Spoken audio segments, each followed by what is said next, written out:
This program is proudly brought to you by Daytech Limited and the National Information and Communications Technology Authority.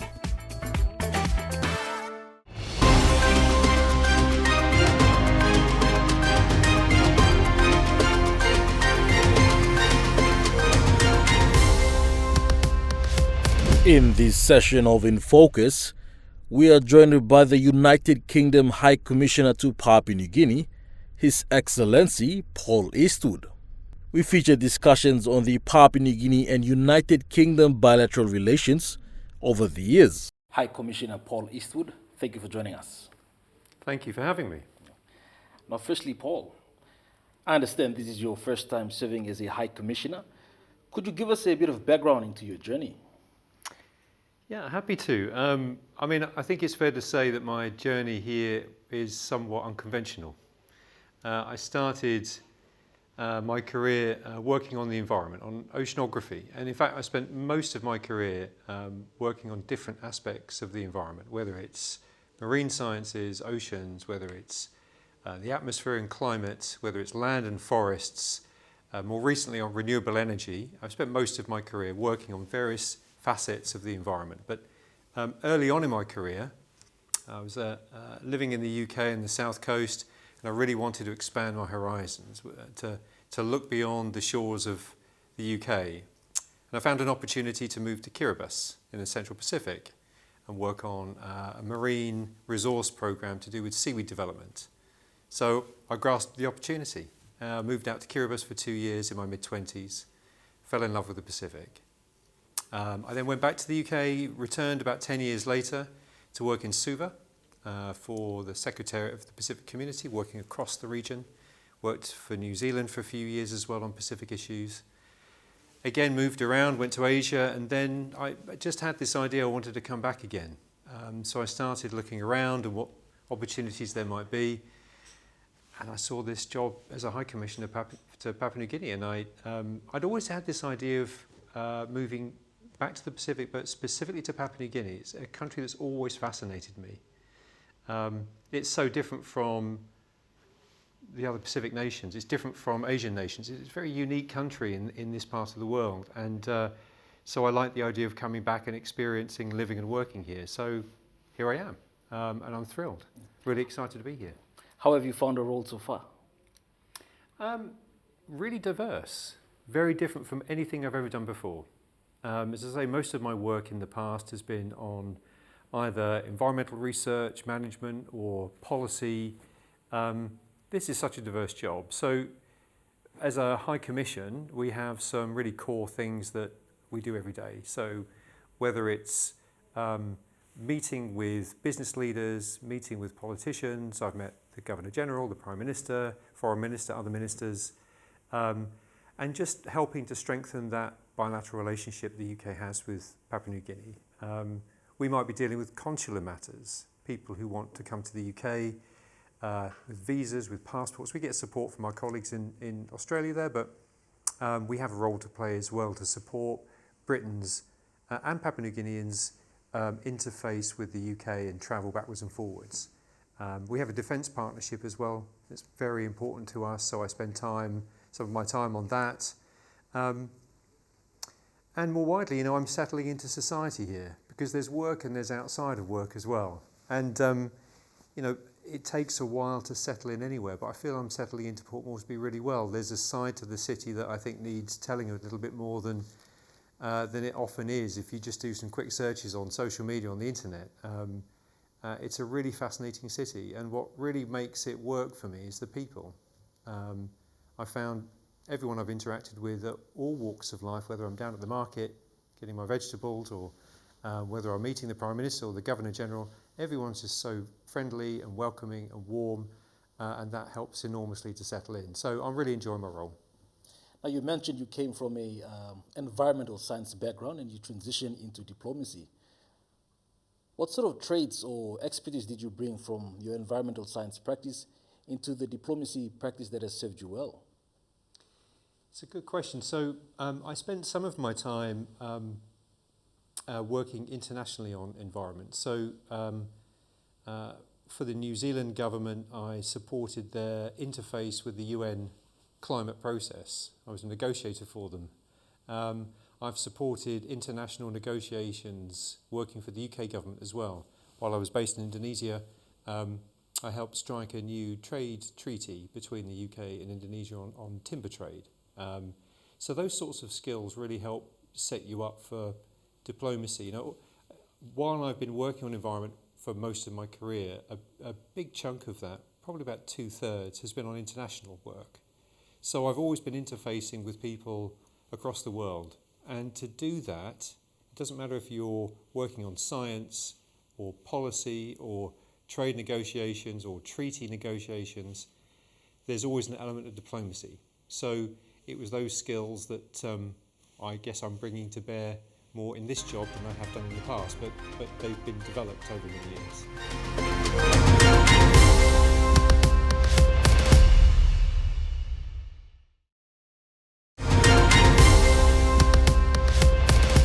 Now, drawing to the core support programs currently offered by the United Kingdom government in Papua New Guinea, could you tell us about some of the programs and interventions by the UK government that you are running to strengthen cultural and people-to-people ties in Papua New Guinea? Yeah, I mean, I would hope that really everything we do here is supporting cultural and people-to-people ties. I mean, it's why we're here. It's why we have a physical presence here. It's to support those interactions. But just to highlight a few areas specifically, the first of those would be our scholarships.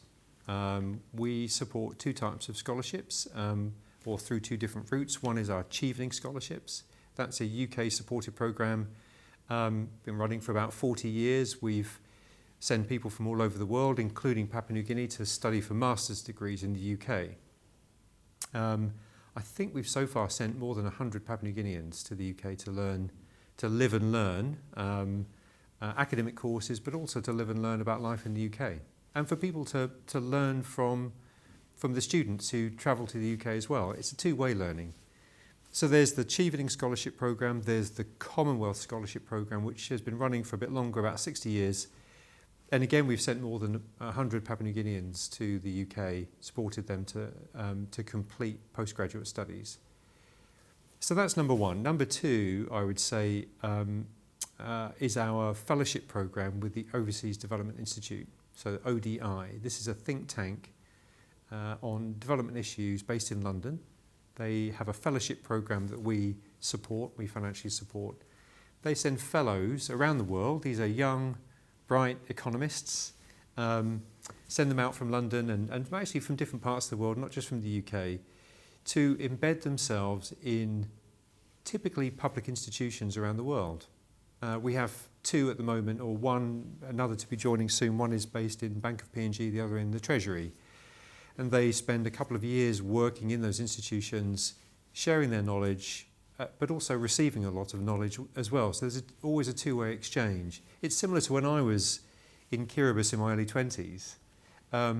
You gain something from it as well as give something to the partnership as well. So they're learning an awful lot too and giving to it. So that's the second area, I'd say. And the third is our defence partnership. So defence is just as much cultural and people-to-people and institutional as it is anything else. So the military in the UK, the armed forces and the military in Papua New Guinea, they have their traditions, they have their systems and their processes. And in fact, between Papua New Guinea and the UK, there's a lot of commonalities between them. So when we have exchanges, military exchanges, it is in many respects a cultural exchange, a people-to-people exchange, just through the military, rather than more widely. So I'd say it's a very important area where we're helping to build those cultural links between our two countries. Now, Paul, I'd like to draw attention to Papua New Guinea and United Kingdom economic relationship.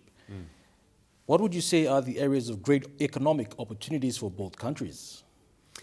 Well, I'll highlight one in particular that I'm most familiar with, and I'm really excited it's coming to Papua New Guinea, and that's on forests and trade in forest products. So the UK has long been a supporter of sustainable forestry around the world, and we have partnerships with heavily forested nations all around the world. The one I'm most familiar with is Indonesia. We've had a long-standing partnership over more than 2 decades supporting sustainable forestry in Indonesia. And the way we've done that is through trade. How that works is that we help the producer country, whether it's Indonesia or Papua New Guinea, we'll be doing this with Papua New Guinea, we help them meet standards so that manufacturing and processing standards for timber products, so that when they export them overseas and they arrive in the UK, they meet all of our customs requirements and they can just enter into our market seamlessly. So we have standards that we require, not just on timber, but all sorts of products. They have to meet standards of legality, so make sure those goods were legally sourced and produced using legal standards and environmental standards and social standards. So we set out those standards, and if you can demonstrate that you've met them before you arrive, then when those goods arrive in the UK, they just go straight through the green lane and they arrive and they can be sold to consumers. If you can't demonstrate you've met those standards, then there's all sorts of checks that need to happen on the port before they can be cleared and be sold on our UK market. So we've helped Indonesia, now we're starting to work with Papua New Guinea to develop the systems so that it can export these products directly to UK markets, and not just the UK but other markets as well. In Europe, Australia, New Zealand, the US, they all have import standards that need to be met, and the system that we're helping Papua New Guinea to develop would, to an extent, meet some of those requirements as well. The other advantage there for the UK and for Papua New Guinea is that it helps with diversification. So the timber sector is really important to Papua New Guinea. It currently exports the majority of its products as a fairly raw timber, unprocessed timber, and largely to one market, and that's China. What we see is value in diversifying both the markets that Papua New Guinea sells to, plus the range of products that it sells to as well. I know that certainly the Prime Minister and Ministers are very keen to build further downstream processing in the timber sector and in the agricultural sector. So we'd be looking to help do that as well. So diversifying those markets, diversifying the products being sold to those markets. That is a benefit to the UK as well as to Papua New Guinea. Now, Paul, given some of the major development challenges currently facing Papua New Guinea, the United Kingdom has significantly invested and provided technical support to assist Papua New Guinea government overcome some of those challenges. Could you briefly tell us about the support programs you currently have? So what I'll do is I want to highlight an area of support that is sometimes less obvious to people. So here and in other countries, we provide support through a number of different channels. We have what we call bilateral support. So that's where I have money and I decide on the programs that we distribute the money to. But actually for Papua New Guinea, the biggest source of support we provide is through the multilateral system. So we are, as the UK, a major shareholder in the World Bank, in the Asian Development Bank, and we're a major contributor to multilateral funds as well. Thematic funds, sectoral funds, such as the Green Climate Fund, the Global Environment Facility, the Global Partnership for Education, Gavi, the Vaccines Alliance. We contribute to all of those funds in a significant way, and they all provide support in those sectors and more widely in Papua New Guinea. And so what we're doing in a sense is contributing and supporting various aspects of development in Papua New Guinea, but indirectly through these funds and institutions. And we don't necessarily claim it, we don't talk about it a great deal, but in fact I wanted to highlight that because it's actually a very significant area of support we provide that goes largely unnoticed.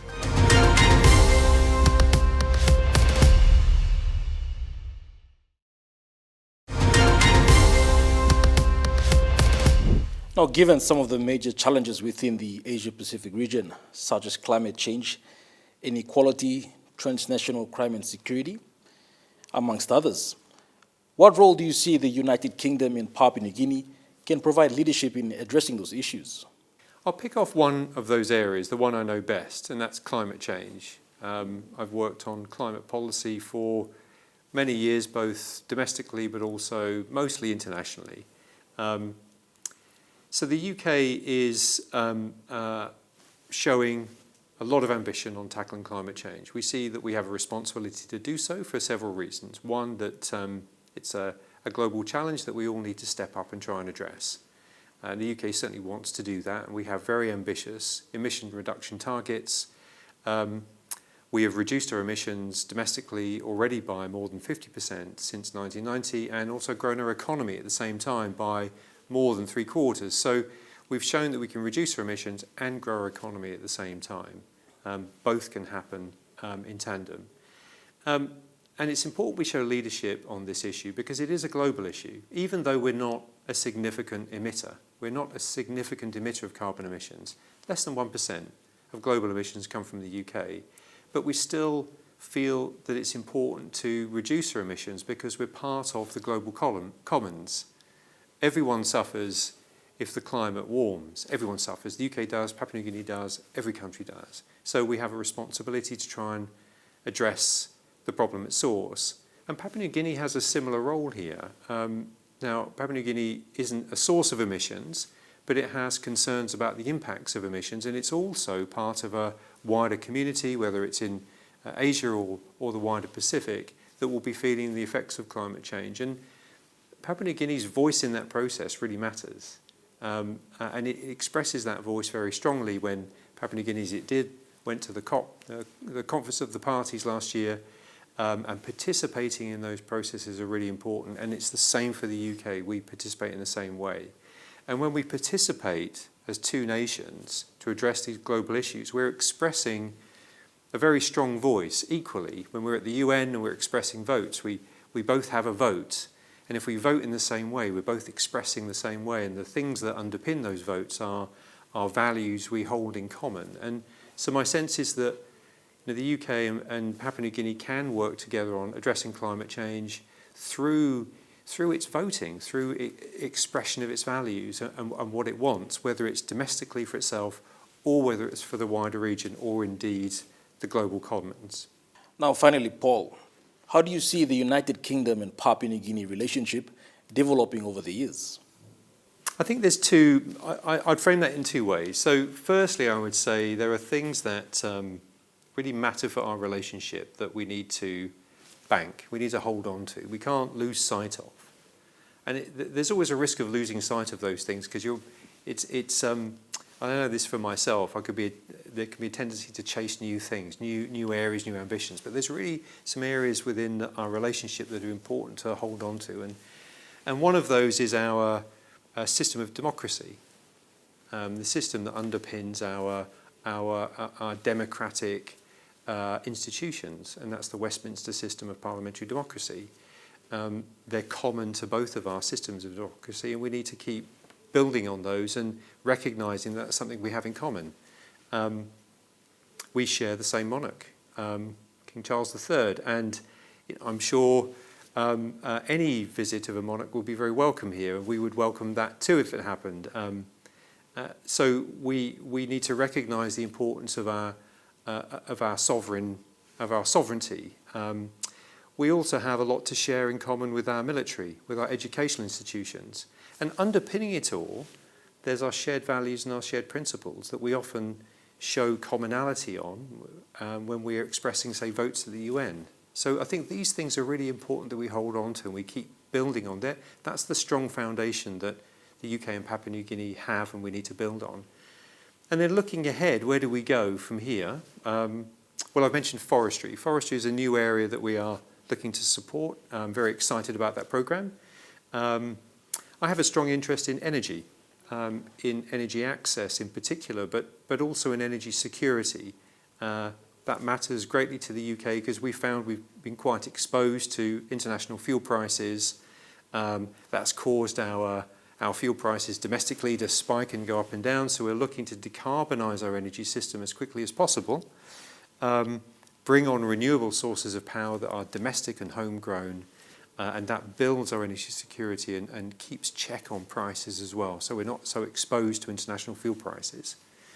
So that's something I would be looking to try and partner with Papua New Guinea on energy security, but also energy access to reach all those people who still lack reliable access to electricity, that, a service that everyone in the UK enjoys. And there are two other areas. I think one that is really important to us and important to Papua New Guinea is the rights of women and girls. It's a fundamental priority for our current Foreign Secretary. It's always been a priority for the UK. And this is an area I'd like to explore how the UK can help support and strengthen in Papua New Guinea the rights of women and girls in all walks of life. And then lastly, I would say that I've been thinking a lot about trade and investment and the importance of strong export trade and strong inward investment to help support economic growth for a country, help support societal growth through jobs, through income, through the tax receipts that generates, and how that tax money can then be used to support public services. So really, trade and investment are fundamental to the growth of a country, not just economic growth, but societal growth. So what could the UK do? Well, we're exploring options within forestry, and there might be some other areas as well that I'm considering exploring. So I think as a general thought there that I've got this idea, how can we grow trade links and investment links between our two countries, even though we're spread over such a huge distance. There are already opportunities. We already have strong business-to-business links. So it's about looking at what works and trying to build from there. High Commissioner Paul Eastwood, thank you for joining us.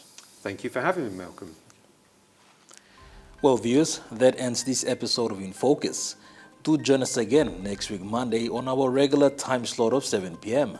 Till then, good night.